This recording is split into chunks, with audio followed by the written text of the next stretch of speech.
right my wrongs.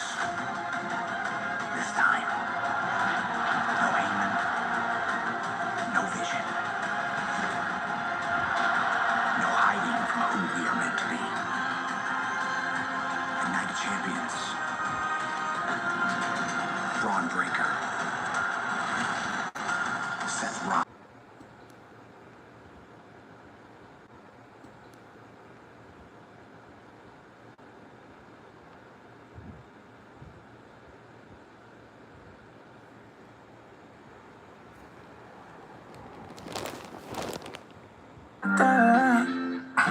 That's my girl, Bill Clark.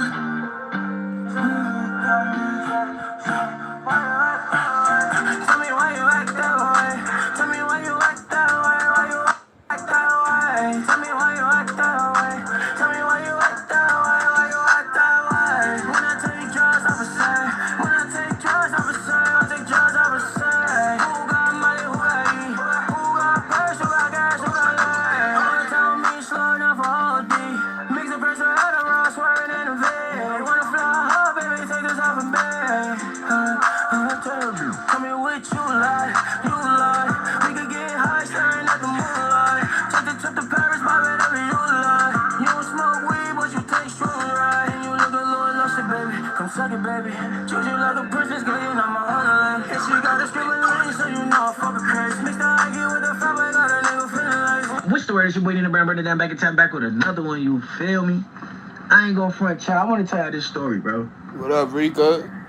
This is a story when I got attacked by this big ass Rottweiler going to this chick crib, right? What up, Evan? So mind you, me and Short, we speaking. I met her on, I forgot what app or social media platform it was. It was one of them shits. So we speaking this shit, right? So I keep trying to come. So now we speaking on the phone. You know, you speaking to somebody and all that shit. Boom, boom. So I'm trying to get to the crib. You feel me? I'm trying to get to the crib. I'm trying to get to my crib. I'm trying to get to her crib. I'm trying to get to the crib. However, I'm trying to I'm trying to rip buns. You feel me? So I'm chopping it up with her. We talking everything regular. She's nice. Evan, she's nice. We talking. I'm returning the favor. Me, all that. She on her shit. What so you be reacting to? We speaking. So she keep like brushing me off when I'm trying to get to her crib, right? So she finally come to my crib. Boom, boom, boom. She get up. We in my crib. We chilling. So she takes her shoes off, right? And like her socks was dirty, but I didn't pay no mind. Like I didn't really like you know, feel me? Like but she had on dirty socks, so it was like the bottom of her sock. Like maybe she was walking around before she. Feel me? Whatever. Feel me? I ain't gonna judge her. We ain't gonna judge people. Boom. She leaves. Whatever. I just keep that in my memory bank. So we fucking around, still talking. See that here, that Mayu. I never even seen her. Like I never paid attention to her socks after that. So she's coming to my crib in there. So she finally gets me to come to her crib. It was something. I think she needed help with her the TV mount, right? So she finally gets me to her crib. Nah, bro. I come to her crib first and foremost. She lived in the Bronx. I only laugh because that's like funny. Like a house, but like a 2-family house. One of them weird houses. Like people live there. Like the person lived downstairs. Somebody lived on the second floor. Somebody lived like in the basement, whatever. So now I goes into her crib, which is on the second floor, whatever. No, it's in the basement. I'm bugging. The other lady lives on the second floor. It's in the basement. I goes in the basement. First of all, when we getting down there, all the garbage is right there, like by her door. Like so, you gotta walk by it. So the shit stink already. You gotta walk. I'm like, oh, this shit bug. They bugging. So we go downstairs. Boom. I goes in the shit. It's like a little hallway. Boom. See like mad trash there. So I'm like, what the fuck? You open the other door, now you in like the living room. Mud, this fucking girl crib was so filthy, mud. I'm talking about filthy. I'm talking about like, it smelled like shit, ground beef, and coffee. You heard, mud? Just imagine all them three smells together, bro. Just imagine that. I'm talking about, I'm talking about, bro, you seeing roaches on the wall, crawling, couch, bed, diapers on the floor. I didn't even know she had a baby. You heard, bro? Diapers on the floor. Weave wrappers, clothes, dirty pants. I'm looking like, what the fuck going on in here? You heard, man? Then she got the nerve to say, oh, this nigga got my blanket on the floor. What? So mind you, so I come in the crib, so now it smell like mad shit, right? So now I walks in the living room, it's mad, it's like shit on the floor, not dog shit. I don't see the shit on the floor, I don't know if it's dog yet, so I see shit. So I'm asking her where to put the wall mount up. She like, yo, put the wall mount up over here, this, that, and the third. So I'm like, nah, this shit is filthy, but I don't want to be like wrong. I want to bow, I want to sit down, I want to do nothing. So now I'm hanging up the wall mount. I hear something scratching at the door, so I look, I'm thinking it's a mouse. So in the mix of that, I look back, I see a mouse run by. So I'm like, oh, there's a mouse in there. So now I'm still looking, scratch, or whatever, feel me? So now I look, I'm like, nah, that ain't no mouse. So I'm like, you got a dog? She like, yeah, I got a dog, but he good, he don't bite. I'm like, word, you know, like, everybody know I like dogs. I'm like, all right. I'm like, what kind of dog you got? She like, he's a Rottweiler, but he's not that big. I'm like, well, let me see. She cracks the door. This nigga is like Cujo, if you seen Cujo. The nigga breaks past her, boom, and charge me. I drops the wall mount. Boom. I try to pull one of those, you know, one of them spins. I spins. Boom. I slips. Boom. So when I slips, I fall, try to catch myself, like break my fall with my hand. So I hit the floor. Boom. The dog grabs me. He bites me. Oh, I fix the dog. Oh, I'm shaking the dog, but he's not getting a real grip on me. He didn't bite me like lock on me. He just bit me like on some but they got me good though. I'm like, oh, I'm tripping over dirty shit in the crib. Boom, boom, boom. Nigga, fell the dog. Come on, I gotta grab the dog by the fucking collar. This shit, I'm like, oh, the dog bugging. I'm like, oh, get the fucking dog. I'm like, oh, get your dog. This shit bugging. So she trying to get, she like, stop. But she's not aggressively getting the dog. She's like, just stop. The dog gonna be, I'm grabbing the nigga. We tussling. The lady from the lady that live upstairs, she come down because she heard what's going on. She run downstairs. She done grabbed, like, I got the dog collar right here, like this. She grabbed the dog from the collar from the back and like yanked him back. When she yanked him back, he started like. President feta cheese. So fresh. So creamy.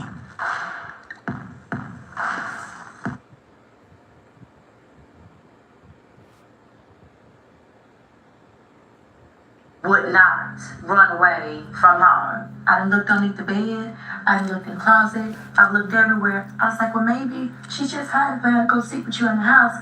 He's like, no, mama, she's not here. She's got to be somewhere in some water and some wood somewhere, but I didn't think it was gonna be like Pulled up and smelled something. I thought it was a hog.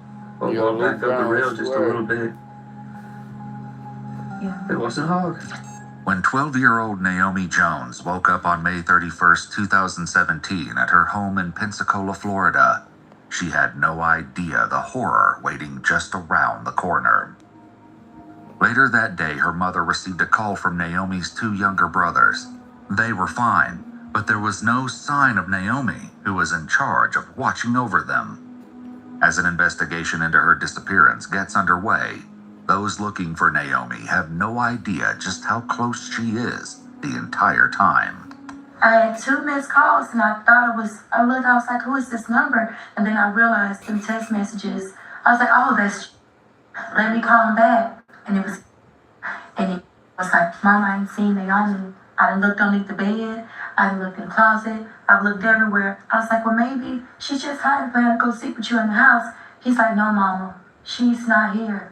Knowing her 12-year-old daughter would never abandon her brothers under anything less than extreme circumstances, Naomi's mother, Shantara Hurry, left work and rushed home to search for her daughter.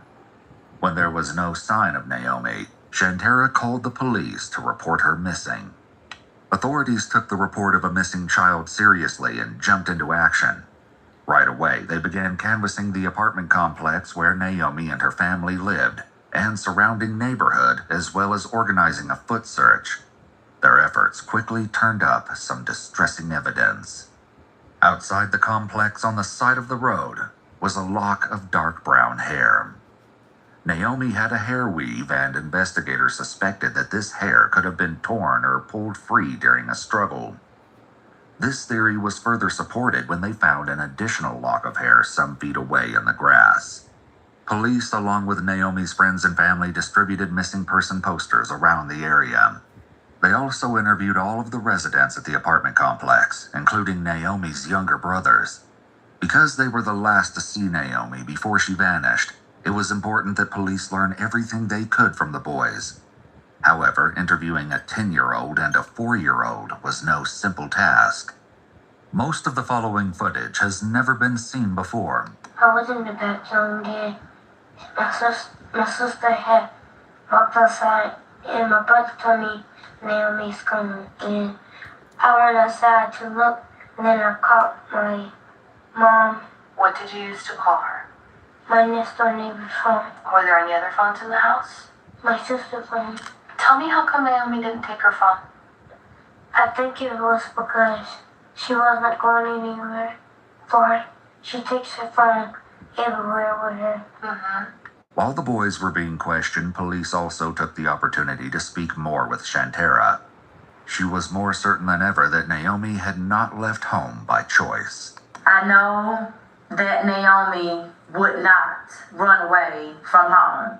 I also know that if it was somebody that she knew, she still would not have left her two siblings at home by themselves.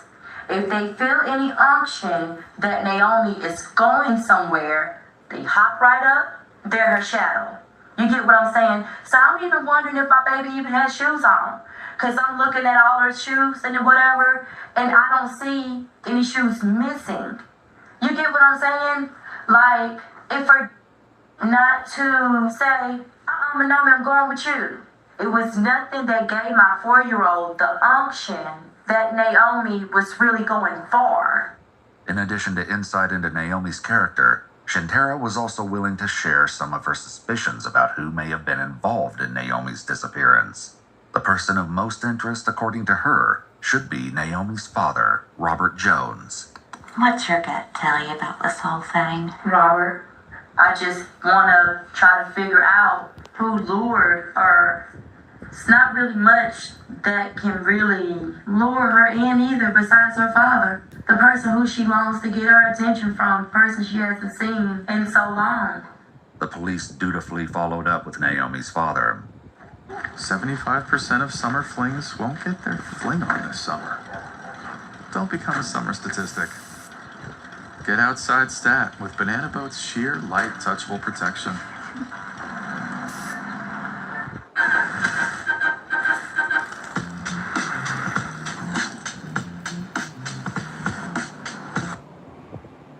The police dutifully followed up with Naomi's father. Despite Shantara's certainty that he may have been involved, police found nothing to suggest that was the case. With his alibi verified, investigators moved on to questioning all of those in Naomi's immediate vicinity. Combined with an ongoing foot search for Naomi, this was no small task, and the FBI soon joined the search for Naomi. In addition to conducting interviews, police obtained search warrants for several nearby units. One such unit belonged to Lauren. Police were particularly interested in her apartment as it had a direct line of sight to Naomi's back deck, where the girl was known to often dance. They were concerned that her dancing could have attracted unwanted, inappropriate attention. In the course of searching the apartment, investigators discovered that Lauren's boyfriend, Robert Howard, spent a good deal of time at the residence, despite having his own home about an hour away. How long have you been with Robert? About 2 years. About 2 years? Mm-hmm. Okay. Let's go back to, obviously this has been in the news for a week now about the little girl at your apartment complex, Naomi. What kind of girl was she? Was she friendly? Was she kind of... She seemed like she was kind of friendly, just like a little girl girl. She would just, do like little dances on the back patio if I was out washing or before my washer broke. Does Robert live with you? No.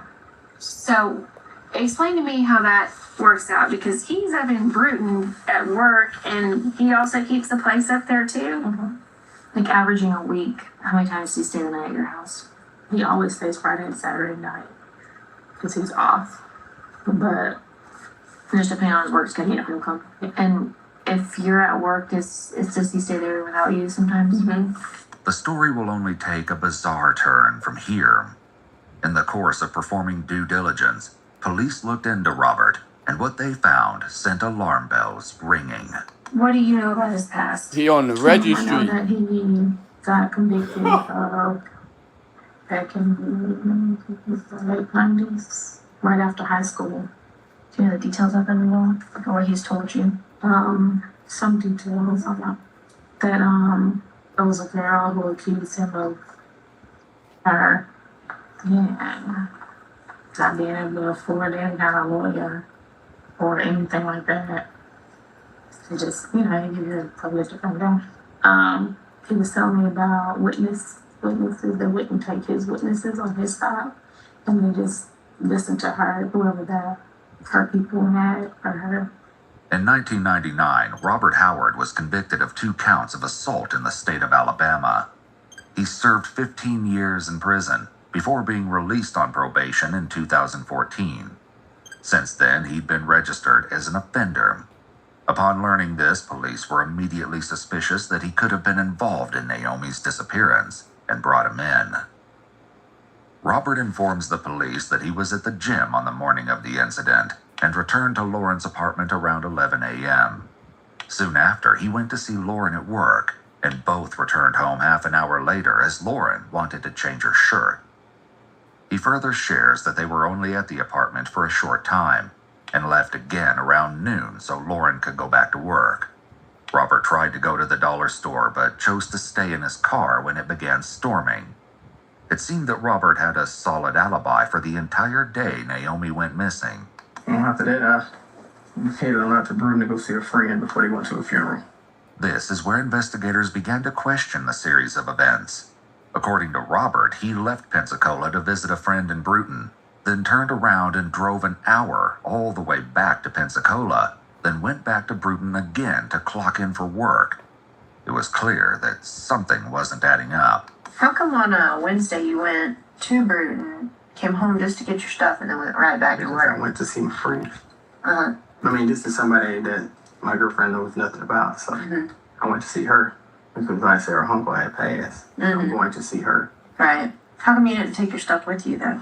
That just seems like a whole lot of driving to me. I do a fun drive, believe it or not, but I mean, I was dressed. I mean, I just didn't have my boots or my rain gear. So I had to come back to get them. Do you know who Naomi is? Yes, I know exactly who she is. I see her. Well, you see her every time we're in and out the apartment. Her and her brothers either out there playing with their dog, or they're on that back balcony, or they're in between the apartments playing. Had you seen her at all that day? No, ma'am. I ran into, I don't know the little girl's mom name, but her and another older lady as I was getting ready to get into the car to head back to Bruton for work.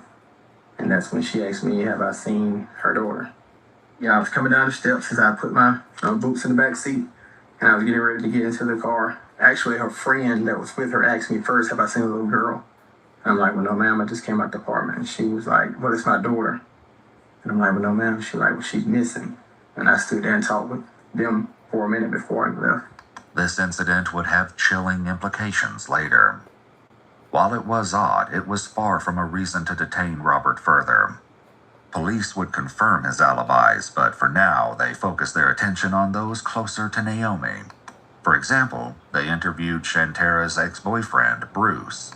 Naomi's birthday was fit to come up, and she asked me for a pair of Space Jam Jordan shoes.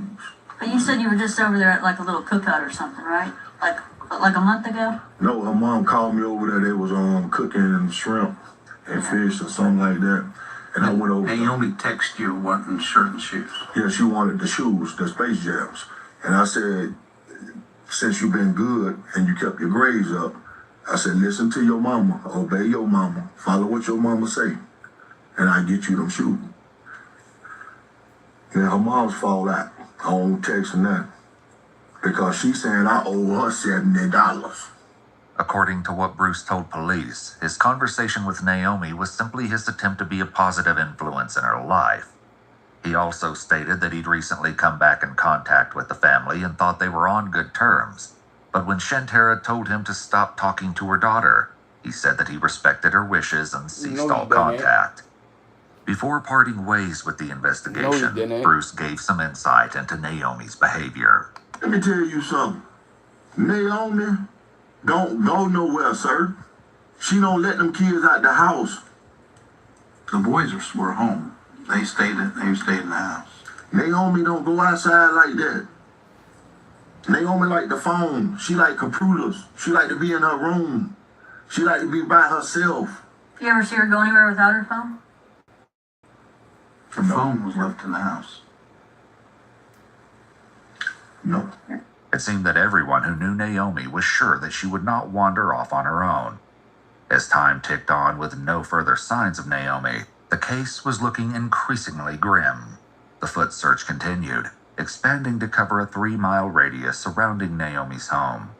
But despite the monumental effort of the local police and the FBI, nobody could find any trace of Naomi. Police went through her phone and contacts. There they discovered messages from a man by the name of Tridarius Gray. Games end in 5-4 or 1-0. That's an easy one. 1-0. Google said. There they discovered messages from a man by the name of Tridarius Gray, who at 18 was 6 years older than Naomi. When they looked into the relationship further, investigators saw a few potential red flags and headed out to his residence to get some answers. Okay, Tridarius, so you know Naomi, correct? Mm-hmm. How do you know Naomi? Went to school with her. Okay, what grades were you in school with her? I was in 8th and I don't know what grade she was in. Okay, she would have been elementary? Okay. And so you've known her for how long, would you say? 3-4 years. Okay. So with that friendship that y'all kind of have, is it just like a close friendship? Y'all text every now and then? Kind of describe your relationship with her. No, she just texted me out of nowhere. While it was ultimately determined that Tridarius had nothing to do with the Naomi Jones case, this wasn't the last time he would be under police scrutiny. Almost 5 years later, in 2022, Tridarius Gray was involved in a serious crime where he shot his ex-girlfriend, Jacavia Simmons, and then took his own life. For Naomi's case, however, one phone call was about to change the trajectory of the entire investigation. On June 5th, less than a week after Naomi went missing, 2 individuals contacted emergency dispatch to report a gruesome discovery that would change everything. Are you Hell still? do we like to have this fish so much? You guys were fishing? No, No? we work together, and we really like to fish. Well, you know, that bridge has just been complete recently that I remember, and we were right there and we wanted to stop. You know, I was like, hey, we'll go check that out on the way back, because we were 2 blocks up the road on the corner putting in a garage door. Well, we finished and said, okay. So we pulled over. And we pulled over, you know, just to look, because we like to fish. That's something that's one of the perks of our jobs, is we can stop and fish. Mm-hmm. Well, pulled up and smelled something. I thought it was a hog. You know, because the color and everything, I thought somebody had skinned a hog. Well, walked back up the rail just a little bit. Yeah. It wasn't a hog. Yeah. Tragically, what they discovered in the water was none other than the remains of Naomi Jones. Her body was in an advanced state of decomposition, which, combined with shock, is likely why the men did not immediately recognize what they were seeing. I mean, we didn't go down. We knew as soon as we saw it, both started calling 911. We both knew what we had to do and just sat right there and waited. We didn't want to move, but at the initial, before we even saw what was happening, we both leaned over the rail to look at the water. Yeah. And caught it. Crime scene officials rushed to secure the area and recover her remains. Naomi's body was found floating in the water below 8 Mile Bridge, about 4 miles from her home. The foot search for Naomi had only covered 3. Naomi was wearing the red tank top she had last been seen in, but her American flag print shorts and underwear were missing. After locating the body, investigators likely weren't surprised when the medical examiner ruled Naomi's death a homicide. Now that they know they were hunting a killer, the entire investigation shifted. And as it so happened, Naomi's neighbor Robert Howard had never really left the police's radar. Part of Robert's previous statement had raised a red flag for investigators. I was coming down the steps as I put my boots in the back seat, and I was getting ready to get into the car. On its own, this statement is unimportant. Police likely wouldn't have noticed anything wrong with it if Robert hadn't contradicted himself just a few minutes later. I mean, I was dressed. I just didn't have my boots or my rain gear. Mm-hmm. So I had to come back and get in. When he was brought back to the station, Robert was left alone for about half an hour before detectives started what would turn out to be an exhausting, frustrating, and disturbing interrogation. Let me take that. Yeah. Is it alright if I just stand up in the room, stretch my legs and stuff? Yeah, he's gonna come in and get your buckles in a second. But yeah, you can get up and stretch your legs. That I'm all on back forward. What's that? Buckles? Well, we're just gonna go over some of the stuff. The other investigator talked to you earlier this morning. I had a chance to read over everything, and I had a couple questions I didn't get to ask you because I was busy. Okay. All right. Once the DNA collection is complete, investigators then casually mention his Miranda rights before commencing what will likely be one of the most harrowing interrogations they have ever conducted. The missing girl, have you ever seen her around the complex or? See her all the time when we were in and out. They would always speak whenever we would come in and out. She dances a lot back there, doesn't she? On the balcony. Well, they be back there playing most of the time when I see them as far as dancing. I don't know. Yeah. Was she friendly? I mean, she always spoke. I mean, I say other than that, that's pretty much all I know about her. I said she would always speak. If she seen us, she would speak. Regardless if we seen her or not, she would let us know that she was there. She would speak. Investigators likely took note of this, and instead of easing off as Robert had likely hoped, they pressed harder. Did she ever come over to y'all's apartment or anything? I've never been to Lauren's. If she has, she's been there when I wasn't there. And if I'm not mistaken, I think Lauren told me one day that they missed the bus and they came and used her phone to call their mom and let her know they missed the bus. Other than that, that's all I know about being there. Okay. Have they ever been in your cars? No. Either one of your cars? No. Did you see that girl that Wednesday at all? No, sir. When was the last time you saw her? I have no idea. It may have been that weekend, maybe. Between Friday and Sunday. How often do you stay at that apartment? With my regulations of what I can and can't do, I'm allowed to stay anywhere 3 days, no more than 3 days. So I'll stay like 2-3 days at a time. I go home for a day. I can come back for 3 more days. So that's how I usually do. You said that the missing girl was never in your car or anything like that? Mm-hmm. And the only interaction you've had with her is just like... If I see her, she sees me, or she sees however we were, she speaks. That's it. Do you hang out in any certain areas of Pensacola, or what do you do when you're here in Pensacola? We're pretty much at the apartment. The police ask Robert if he's ever been in the Lincoln Park area. At first, he says no, then eventually concedes that he occasionally goes to church on the outskirts of the neighborhood. The discovery of Naomi's remains in the same area casts further doubt on Robert's initial denial of any connection to that part of the neighborhood, raising further suspicions about his involvement. Your car, described it to me. You said it's silver. So silver, 2010 Nissan Altima. Nothing special about it. Has a 2-door, 4-door? 4-door. Yeah. 4-door. You know, tinted windows, rims. Tinted windows, no rims. As the investigators delve deeper, certain details don't only distress them, but also serve to solidify some of their suspicions. What kind of girls are you into? I mean, what do you like?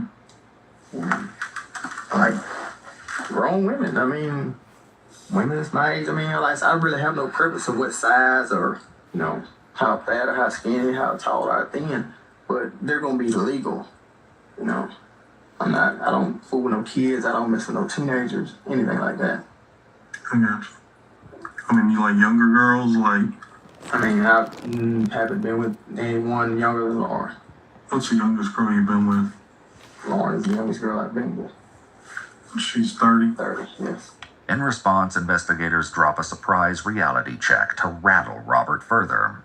What if I were to tell you that your car was in the area where her body was found that night? No, that's impossible. Why? I mean, because it could have been. Why? Tell me why. Because when I have my car, it's either at work, when I leave work, it comes straight back to the Avenue, Lauren's apartment. Did anybody else have your car that night? No one ever has my car. So you don't know, does Lauren ever drive your car? She has a few times, but it's been a little while since she drove my car. You don't ever loan your car out? No.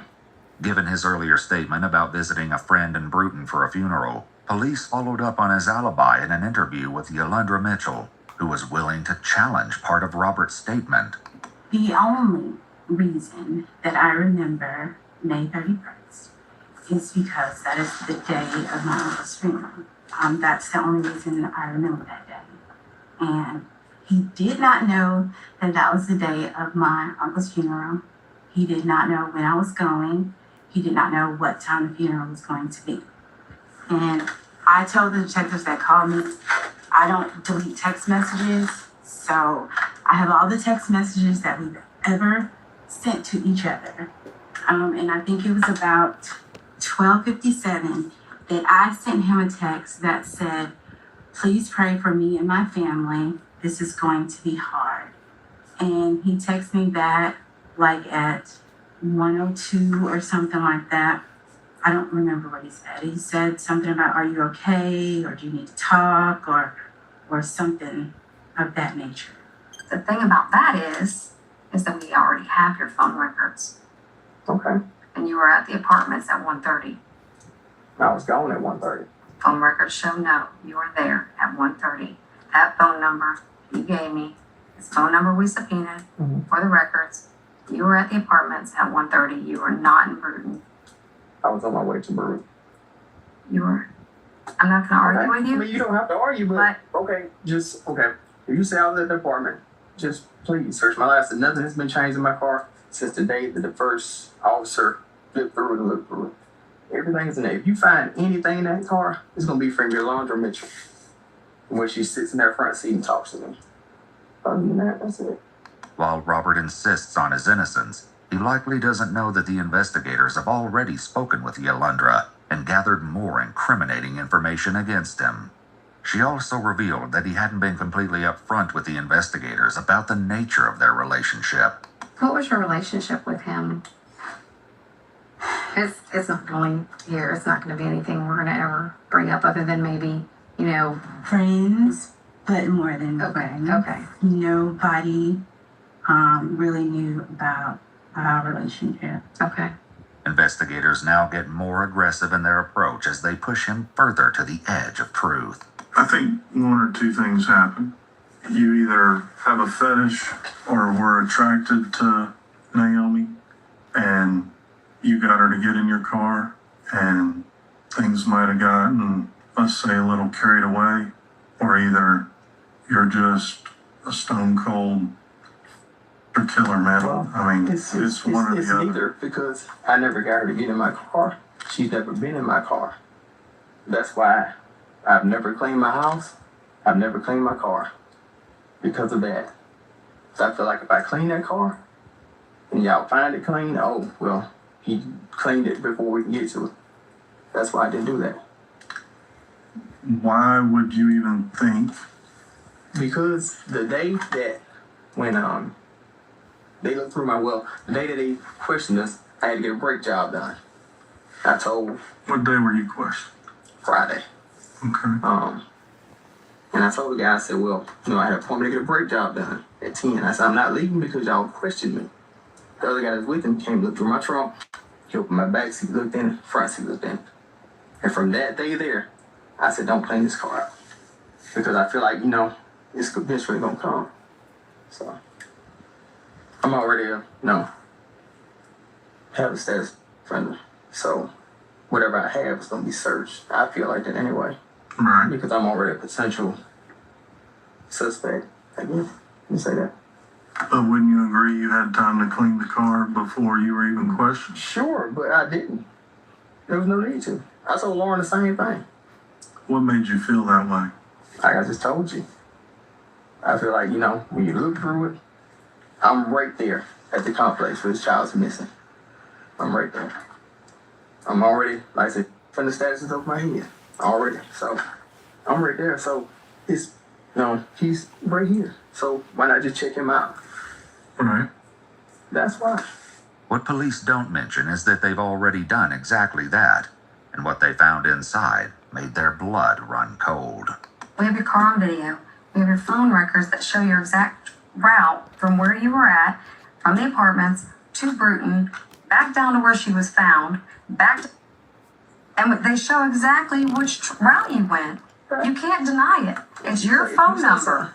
It's your phone number and your phone records. You could keep denying it, or you can tell me what really happened and give your story of what happened. She's a cute girl. She looks a little older. Maybe you guys had something and... How can we have something? I've never been around the child. How do you explain, though? How do you explain that your phone is showing that you're going in those directions? How do you explain that? If you say you got my car on video and you say this is showing all this, let me see it. Because there's no way that, none of that. You want to see it? There's no way. All right, I'll show you. What's that? A Nissan Altima. Okay, and what is that supposed to mean? That's your car. Okay, so how are you just going to tell me that's my car out of... It's your car. Because your phone puts you in that exact spot that that car is at the exact time that that car is on that big.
I'll sign up for this shit when I get off of this.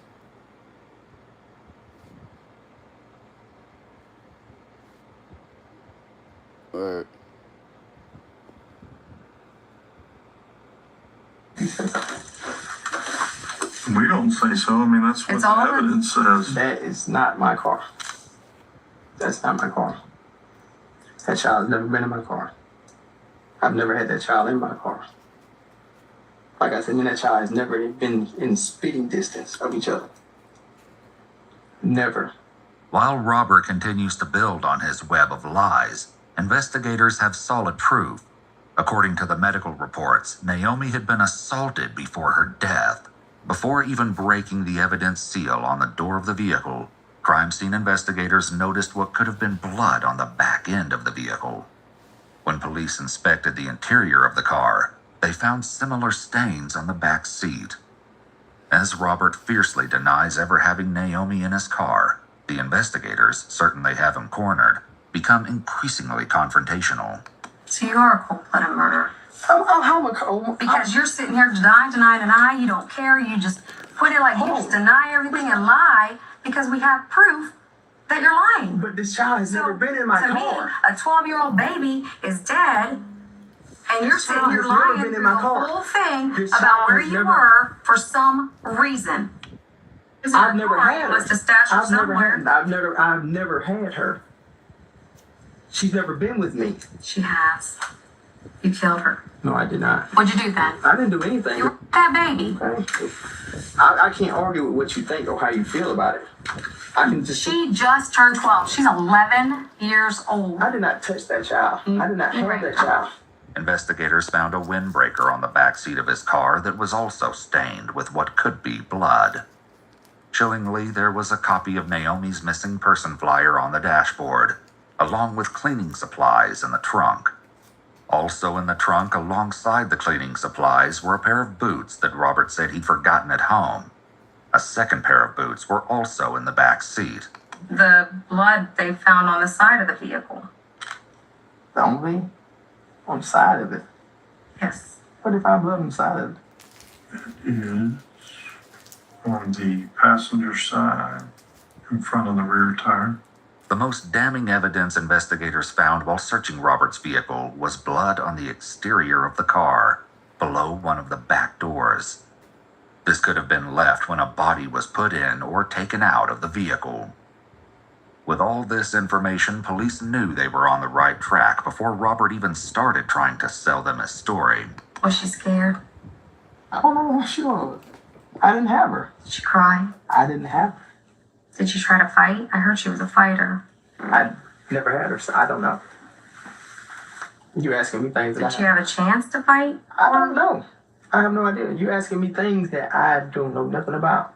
She wasn't with me. I didn't have her, so I don't know what she could have did, fought, you know, cry, Cried whatever. for her mama? I have no idea. Did she beg you to stop? I don't know what you're talking about because she was not with me.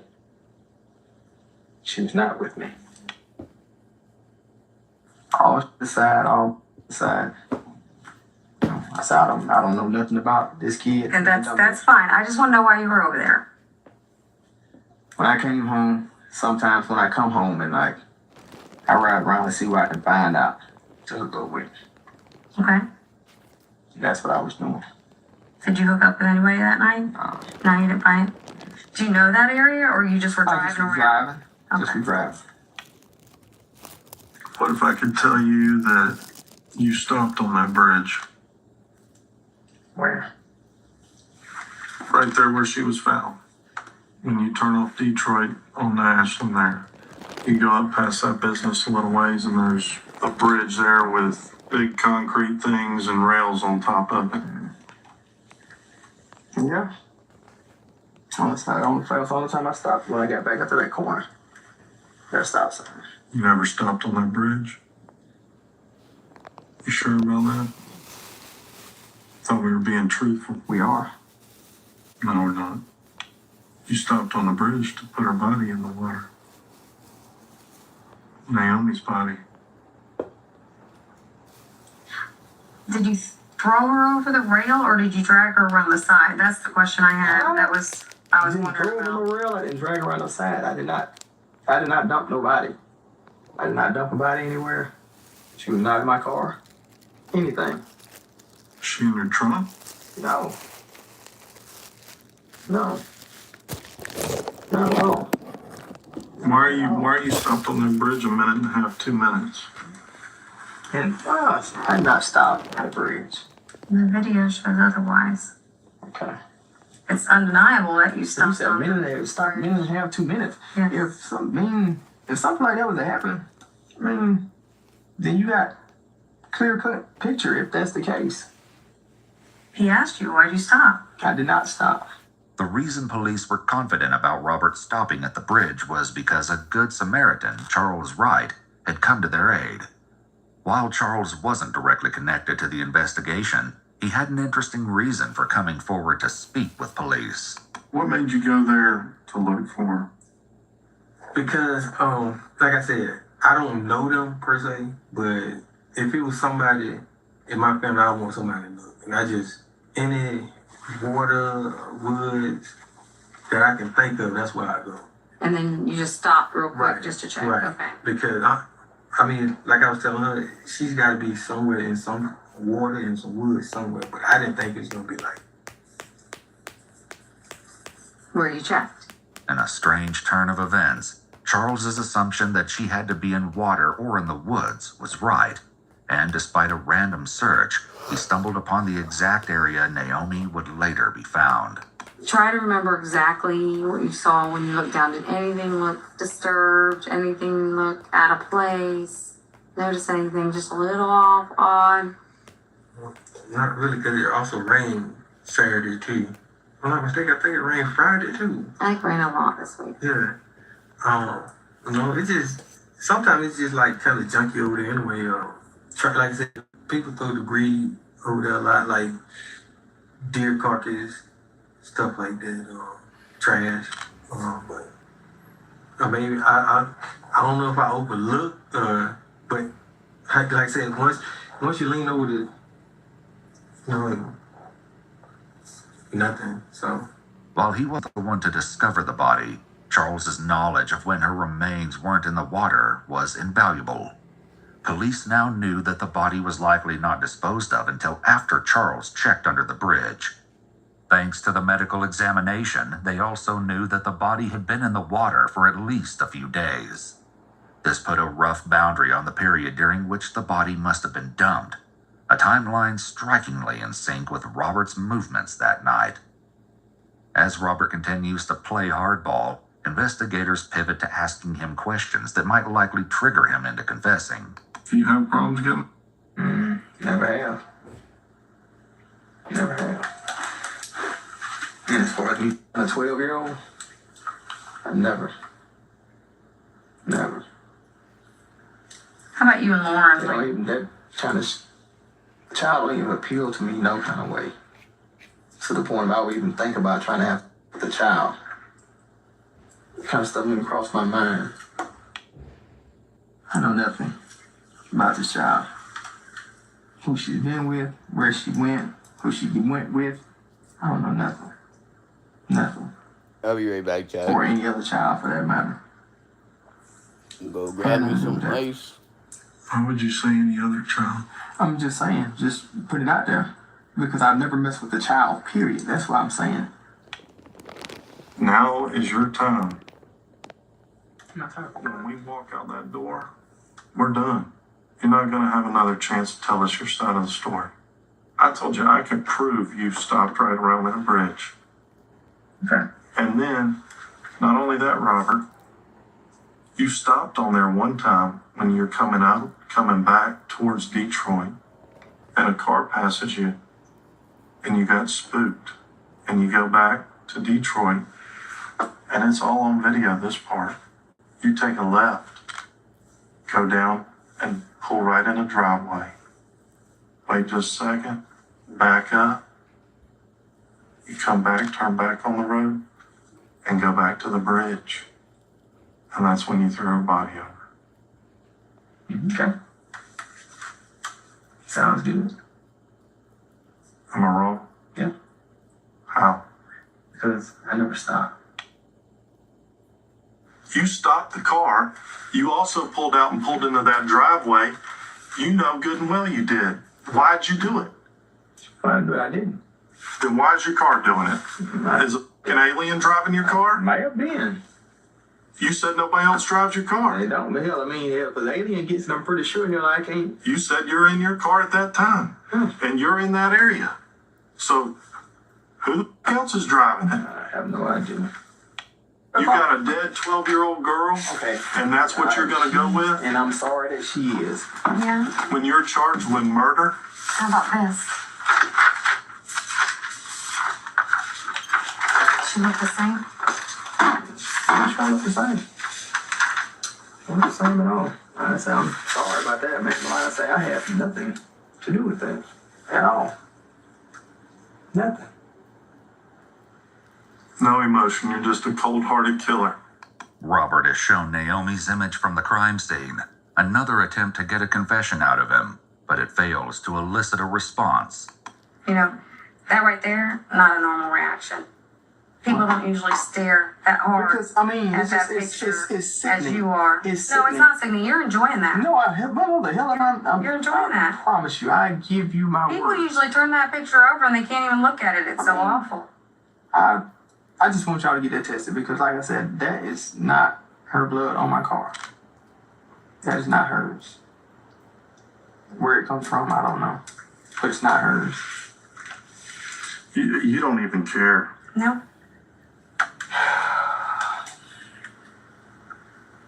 I understand you may feel and think that. You don't give. Okay, that's just what I was going to say. You may feel and think that I don't give a. But as I told you before, I mean, I hate this happening to this child. But that's not my doing. What's not my doing at all. What's going to happen is they're going to know that this is how you were acting. This is the denial, the lying,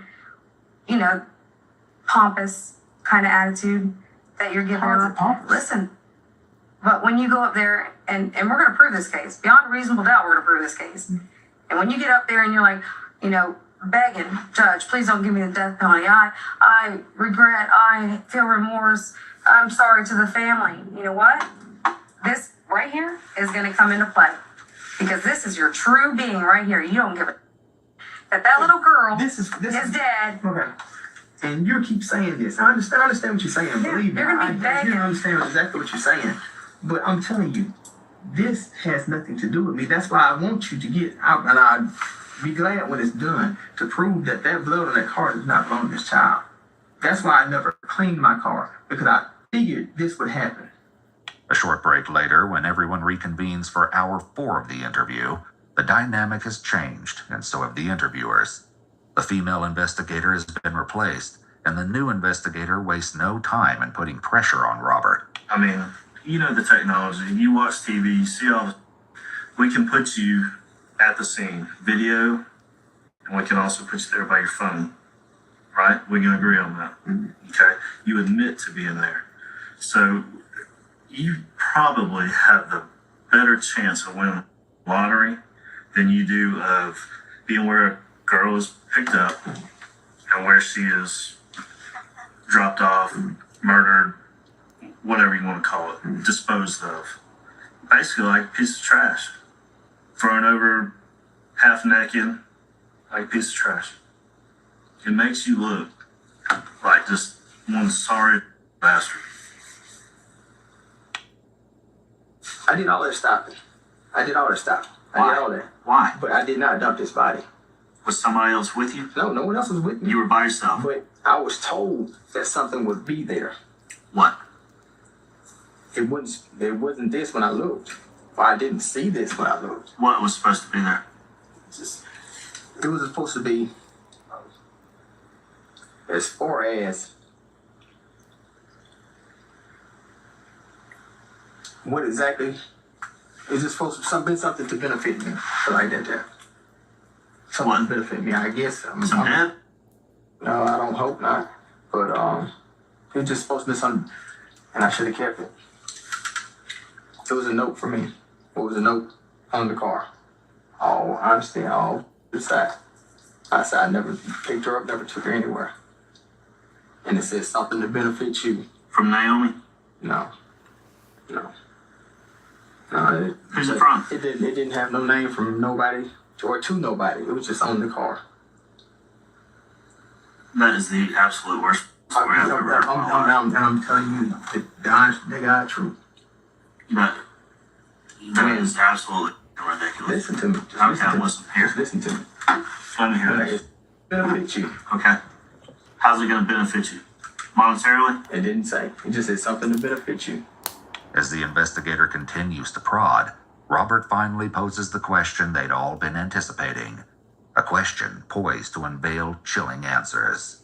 They're going to make you out to be the monster on the stand. The only thing that you can say is, I didn't mean for this to happen. And that's what's got to come out of you tonight.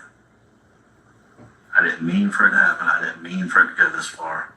Made a mistake. All's not lost. But tonight's the night. I'm going to help you through it. I'm going to help you through it to take that weight off your heart. You gonna help me through? Yep. How you gonna help me through? Because we're going to talk about it. So I give that moment closure. And let her know that you're not the monster that everybody makes you out to be.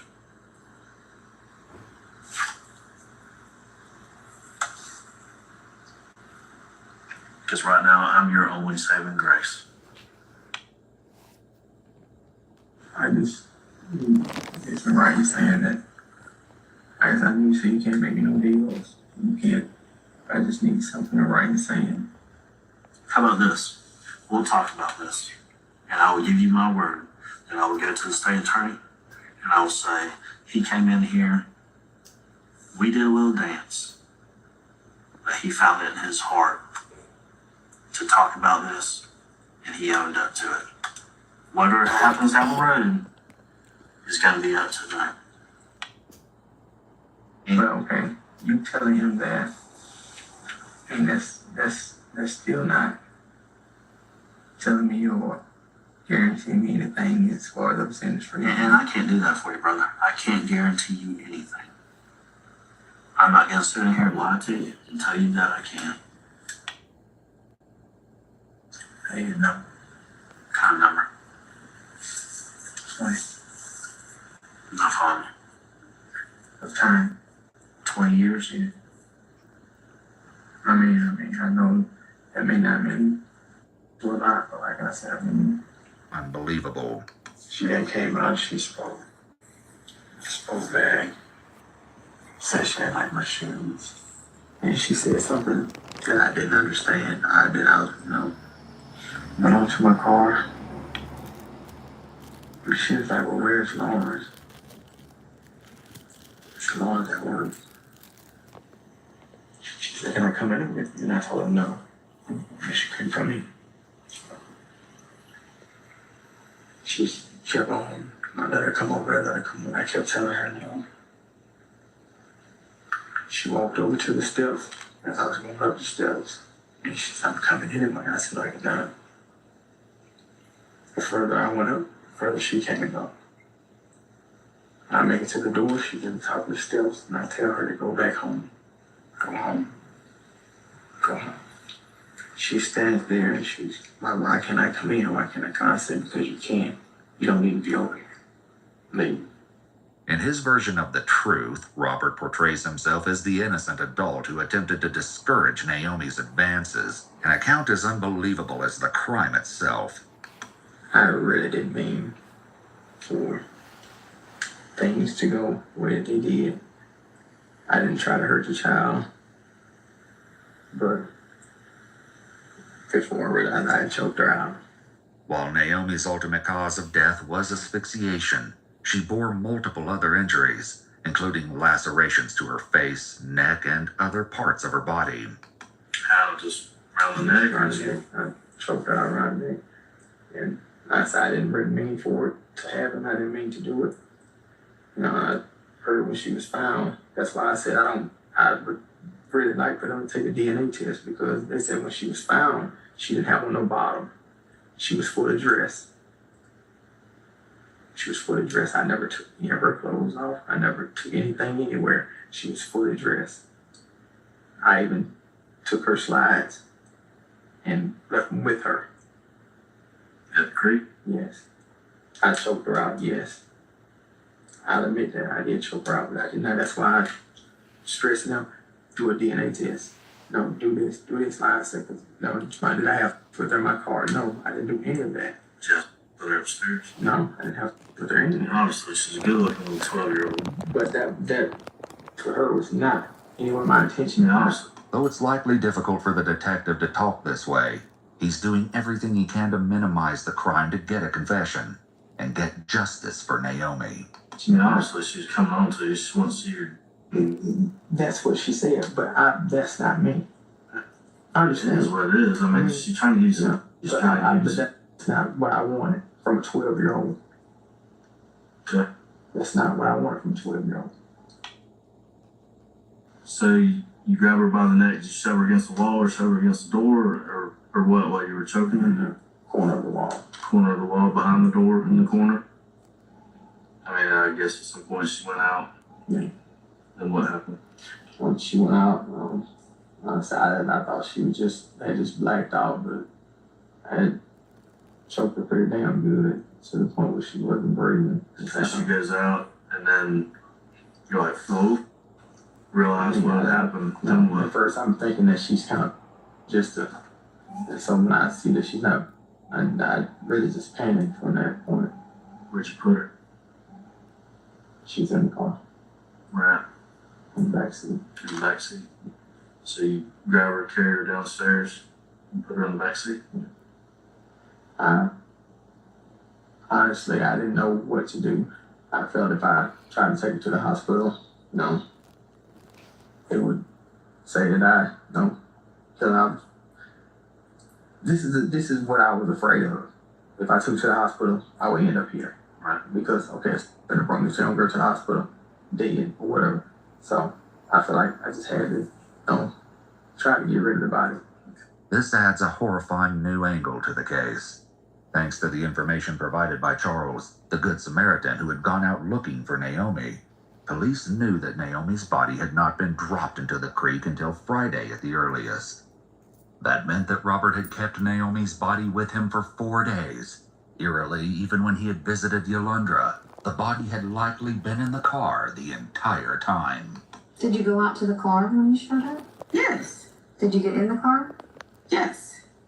You were in the front seat? Yes. Did you look in the back seat? No.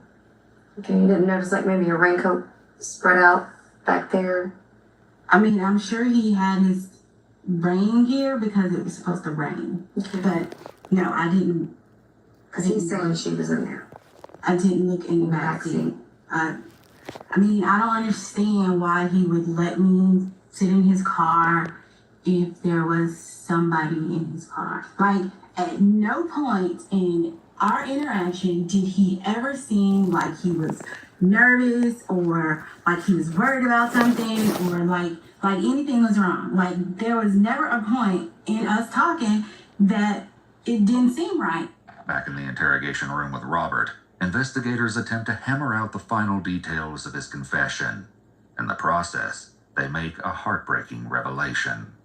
I see the ladies walking, so I put my raincoat in the car, the back seat, put my boots in the back on the floor. Naomi's mom was on the phone, the other lady was just walking with her, and the lady, she stopped me and asked me, say, have you seen a little girl? And when she asked me that, my heart just sank.